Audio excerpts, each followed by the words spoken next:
I like it. Hi, everybody. I'm D.Lisa West, and I'm a dream doula. I'm Christina Spatara. I'm a psychotherapist and relationship coach. And today we're going to talk about morning routines because Hmm.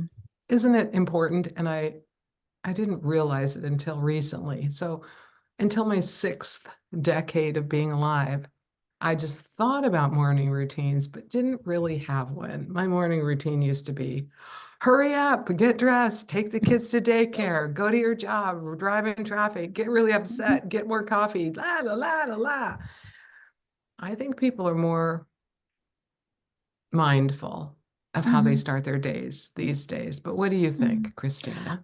I think there definitely is, as with everything else, as people are becoming more aware of the impact of our daily routines on our mental health. I think people are much more mindful of, well, how am I starting my day? I mean, at least with the clients that I work with, but they're also coming at it from a more purposeful place too. But yes, because you're right. We have this thing where we get up and we do our thing, but there is so much more than that because how you start your day kind of sets the tone for the rest of the day is going to go. Did you, Exactly.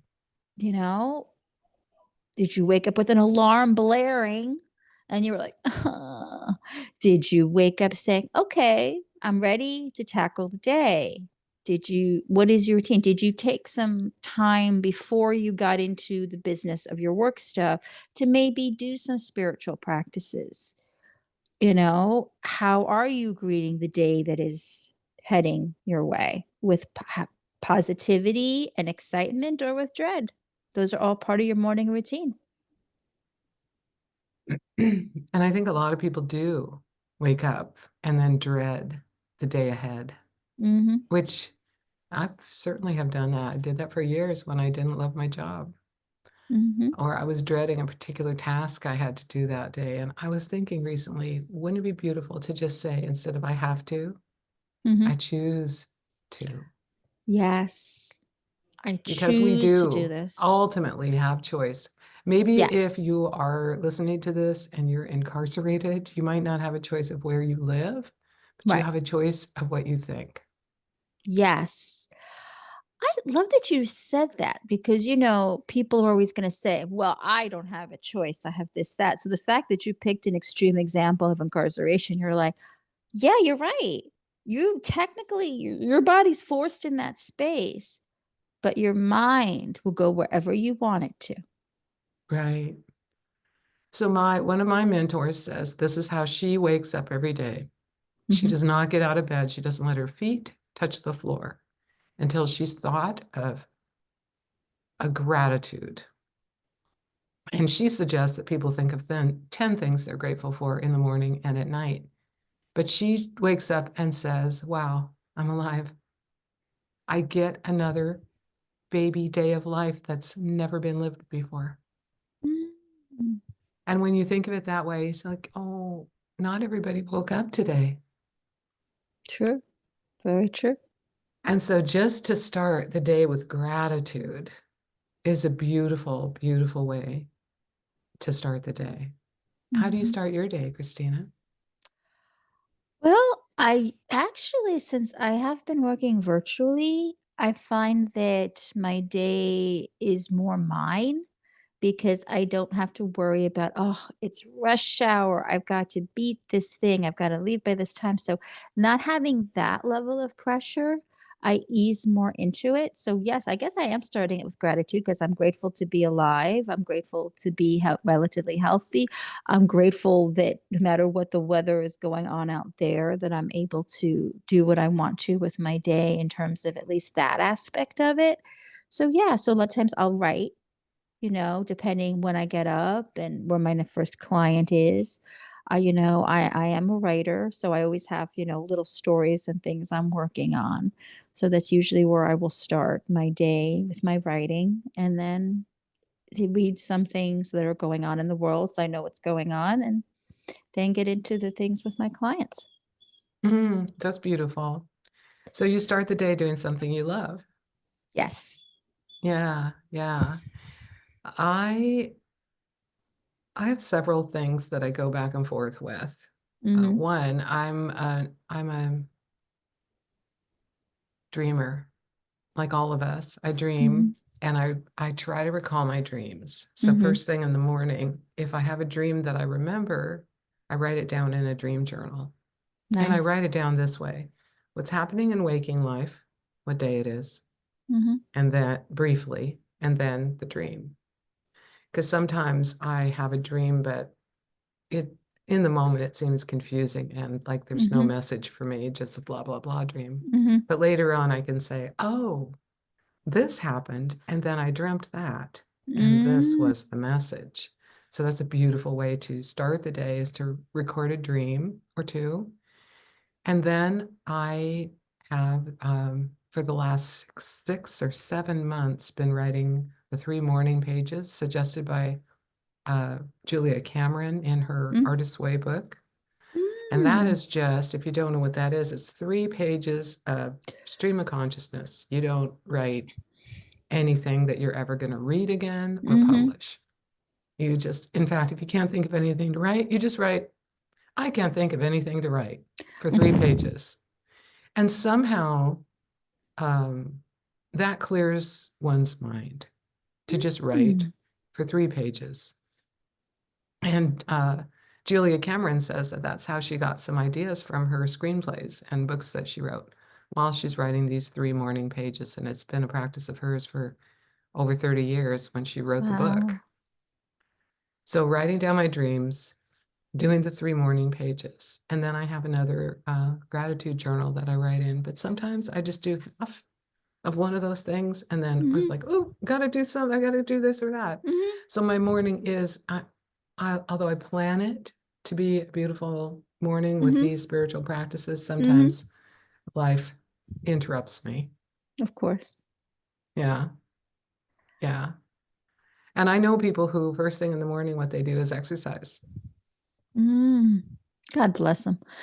I know. My sister exercises every morning. She listens to really loud music and she dances around, and then she does a routine that she has um, crafted for herself over the years. And then Mm. she gets ready and starts her day. And she works from home mostly too, as an interpreter.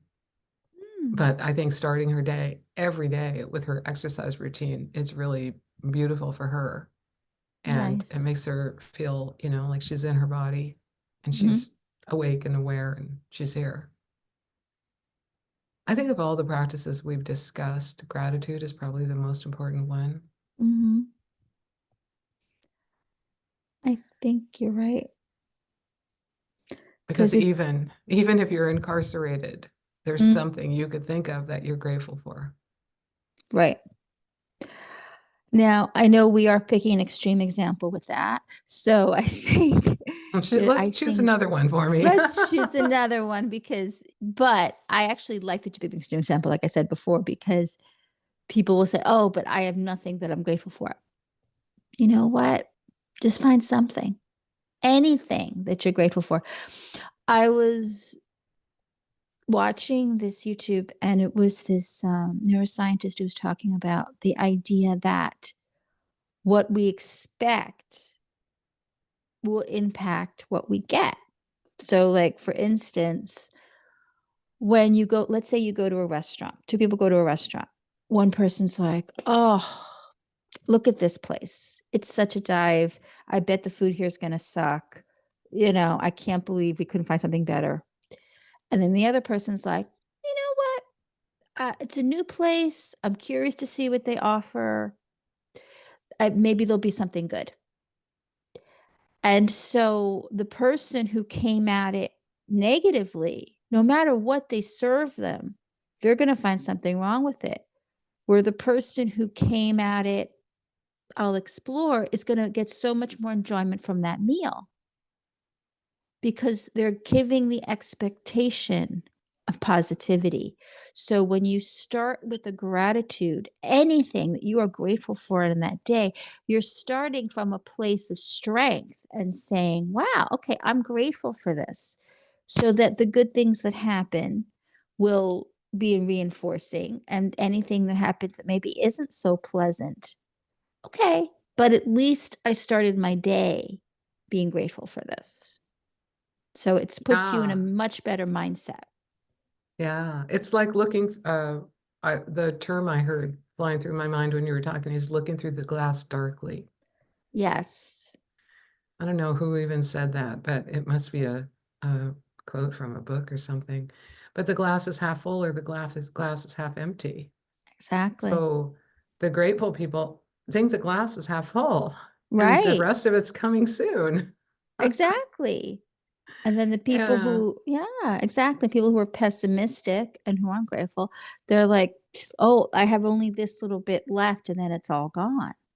That little Mm. subtle change, that little subtle mindset shift Ooh, impacts let's take everything. people there for a minute. I only have because I think the common way to look at life is a lot of people are like, well, I only have this much left and then Mhm. I'm out. No matter whether it's food or love or money or time. Right. I don't have many days left. I'm old, or I don't have very much. Right. Somebody told me yesterday, an elderly friend of theirs said, well, I'm either I'm either gonna run out of money before I die Mhm. or maybe after I die. We'll see.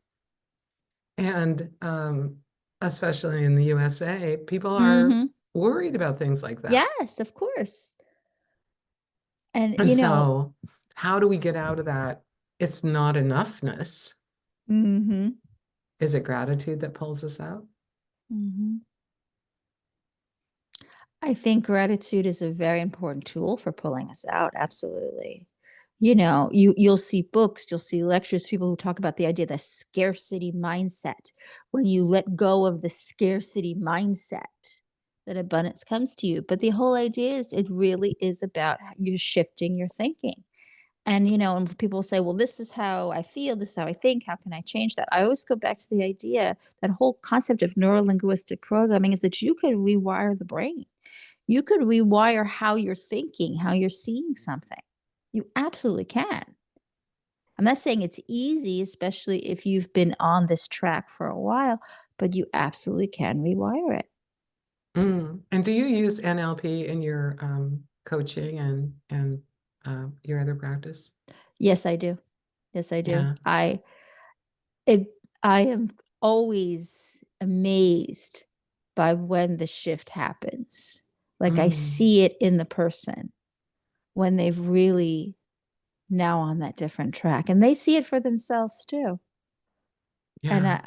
it's part of the reason why I love this work, why I love what I do, because I get a chance to guide someone to see that you absolutely can have whatever you truly go for in this world. Isn't it beautiful when you see somebody really get it? Yeah, it is. Yeah. Yeah. Because really, what we do is what a loving parent would do. Mhm. Not that we're parents to all of our Right. coaching clients or therapy clients, but we see the best in people and we Yes. encourage them to see that in themselves. And when they Exactly. finally do, they're like, "Ah, you're right. I did that Yeah. thing and nothing bad happened. In fact, it was Exactly. amazing." And Yeah. then we encourage them to do the other thing that they want to try and the Mhm. other thing that they want to try. So the final thing I think I'll bring up for what's your morning routine? If it's meditation, if it's exercise, if it's a gratitude practice, great. And wouldn't it be, oh man, I lost my train of thought. Wouldn't it be great if you added into that? Here it is. The thought came back. Thank you. Instead of a to-do list, Mhm. a to-be list. So Ooh, what to-be do I want to list. accomplish today? Okay. Right, that to-do list. Who do I want to be today? And start your day that way. I like that. Who do you wanna be today? Ooh, that is a mic drop. So who do you want to be today? Think about Mm. that in your morning and throughout the day and see if you really can become the person that you would love to be and show up in the world in an authentic, powerful way. Yes. Yeah. All I right. like Mic it. drop. Mic drop. Thank you, Christina. As usual, it was lovely to chat. I feel the same way. Thank you. And thank you for us for listening. Thank you for Yes. listening. We appreciate Yes. you. We do. Yes. And if you think these conversations are interesting, share them with your friends. Yes, please do. All right. All Thank right. you. Bye for now. Bye.